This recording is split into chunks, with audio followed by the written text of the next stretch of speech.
बिस्मिल्लाहिर्रहमानिर्रहीम अस्सलाम वालेकुम। आप देख रहे हैं विलेज फूड फ्यूजन और मैं उस्मान। आज मैं आपके साथ फ़िश फ्राई की बहुत ही यूनिक और जायके में बहुत ही लाजवाब रेसिपी शेयर करने लगा हूं। इंशाल्लाह जब आप इसको बनाएंगे या फिर किसी को बना के खिलाएंगे तो इंशाल्लाह उसके मुंह से तारीफ़ें ही सुनेंगे। और मुझे पूरी उम्मीद है कि इससे पहले ना तो आपने इस तरह की फ़िश बनाई होगी और ना ही किसी रेस्टोरेंट में खाई होगी। तो आज मैं आपके साथ ये फ़िश बनाने की सारी टिप्स और ट्रिक्स शेयर करने लगा हूँ और मुझे पूरी उम्मीद है कि आपको बहुत ज़्यादा पसंद आएगी। तो आइए अल्लाह पाक की बेशुमार नेमतों के साथ रेसिपी को शुरू करते हैं। बिस्मिल्लाहिर्रहमानिर्रहीम। ये मेरे पास तकरीबन 1200 ग्राम रोहू फ़िश है। आपको जो फ़िश पसंद हो वो आप ले सकते हैं। इसको आपने ऐसे रेक्टेंगल शेप में कटवा लेना है।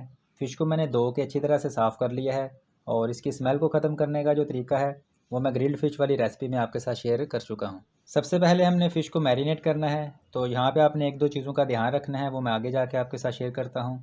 तो सबसे पहले इसके अंदर 1 खाने वाला चम्मच अदरक लहसुन का पेस्ट शामिल करेंगे।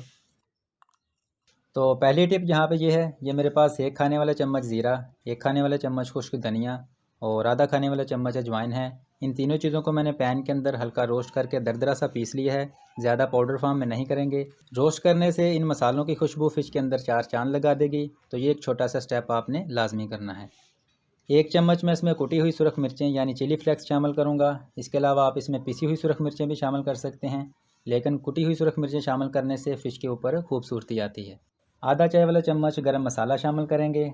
आधा चाय वाला चम्मच इसमें जाएंगी पिसी हुई काली मिर्चें और आधा चाय वाला चम्मच ही हल्दी शामिल करेंगे। और फ़िश के जायके को मज़ीद बढ़ाने के लिए मैं इसके अंदर 2 खाने वाले चम्मच सोया सॉस शामिल करूँगा। इसके अलावा आप इसमें चिली सॉस भी शामिल कर सकते हैं। अगर आपके पास अवेलेबल हों तो ये शामिल कर लें, नहीं तो वैसे भी फ़िश बहुत ही ज़बरदस्त बनेगी। तकरीबन 4 खाने वाले चम्मच मैं इसमें इमली का पल्प शामिल करूँगा और 7 से 8 अदद इसमें जाएंगे कड़ी पत्ता। करी पत्ता को हम खानों में जायका और फ्लेवर देने के लिए यूज़ करते हैं, लेकिन अगर आपको मैं इसके फ़ायदे बताना शुरू करूं तो वो बेशुमार हैं। मैं कोई डॉक्टर या हकीम तो नहीं, लेकिन मैंने करी पत्ते के पौधे को किस मकसद के लिए घर पर लगा रखा है और मैं क्यों इसका खानों में बहुत ज़्यादा यूज़ करता हूँ ये मैं आपको बता देता हूँ। इसका सबसे बड़ा फ़ायदा ये है कि ये हमारे निज़ाम यानी डाइजेस्टिव सिस्टम के लिए बहुत ही ज़बरदस्त चीज़ है और जिन लोगों को सर में दर्द रहता है वो अगर इसका खानों में यूज़ करें तो उनके लिए बहुत ही बेस्ट चीज़ है। इसके अलावा ये हमारे बालों की स्याही के लिए बहुत ज़बरदस्त चीज़ है। तो अगर आपके पास अवेलेबल हो तो इसको ज़रूर यूज़ किया करें। अगर आपके पास अवेलेबल नहीं तो फिर आप इसको किसी भी नर्सरी से ज़्यादा 50 से 60 रुपए में ख़रीद सकते हैं। तो जब आप इसको यूज़ करेंगे इंशाल्लाह आपको फ़ायदा होगा। आधा खाने वाला चम्मच नमक शामिल करेंगे। नमक आप अपने जायके के मुताबिक कम या ज़्यादा कर सकते हैं, लेकिन फ़िश में नमक का इस्तेमाल कम ही किया करें, फिर ही फ़िश का अच्छा जायका आता है। आधा चाय वाला चम्मच मैं इसमें चाट मसाला शामिल करूँगा, जो फ़िश के जायके को मज़ीद बढ़ा देगा। 2 खाने वाले चम्मच नींबू का रस शामिल करेंगे। नींबू का रस और इमली का पल्प, ये दोनों चीज़ें फ़िश की मैरिनेशन के लिए अहम हैं और ये फ़िश को गलाने और मसालों का फ्लेवर फ़िश के अंदर अच्छी तरह से जज़ब करने में अहम किरदार अदा करती हैं। तो यहाँ पे मसाले हमारे मुकम्मल हो चुके हैं। अब हमने इसको अच्छी तरह से मिक्स करना है।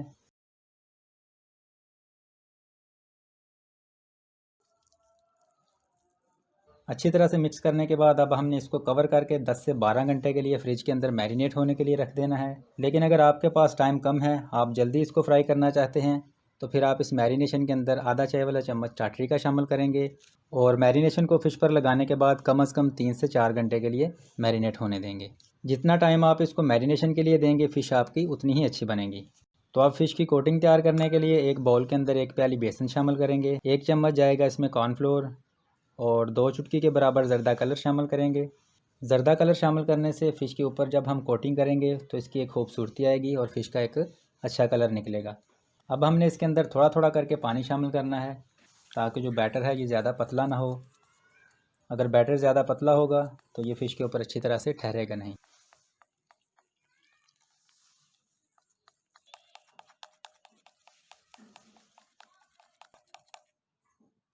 तो यहाँ पे मैंने फ़िश को तकरीबन 10 से 12 घंटे के लिए फ्रिज के अंदर मैरिनेट होने के लिए रख दिया था।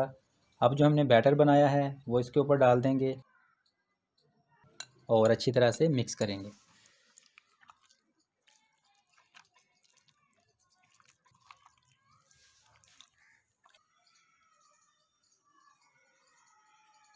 कढ़ाई में मैंने ऑयल गर्म होने के लिए रख दिया था और ऑयल को अच्छी तरह से गर्म होने देंगे। और यहाँ पे आपने इस चीज़ को जहन में रखना है कि ठंडे ऑयल के अंदर आपने फ़िश को फ्राई नहीं करना, नहीं तो फ़िश की ऊपर वाली जो कोटिंग है ये सारी उतर जाएगी। जैसे ही ऑयल अच्छी तरह से गर्म होगा, फ़िश के पीस ऑयल के अंदर शामिल कर देंगे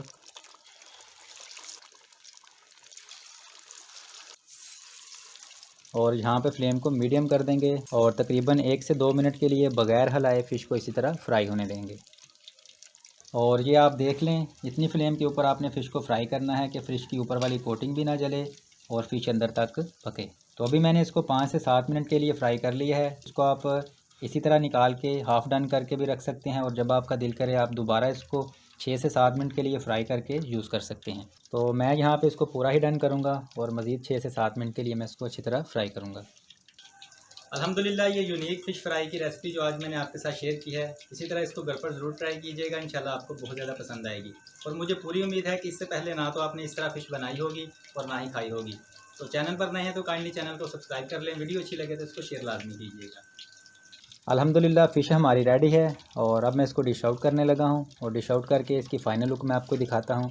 और जब मैं इसको डिश आउट करूँगा तो आप इसका साउंड सुनिएगा कितनी क्रिस्पी बनी है। और बिल्कुल इसी तरह से आपने सारी फ़िश को फ्राई कर लेना है।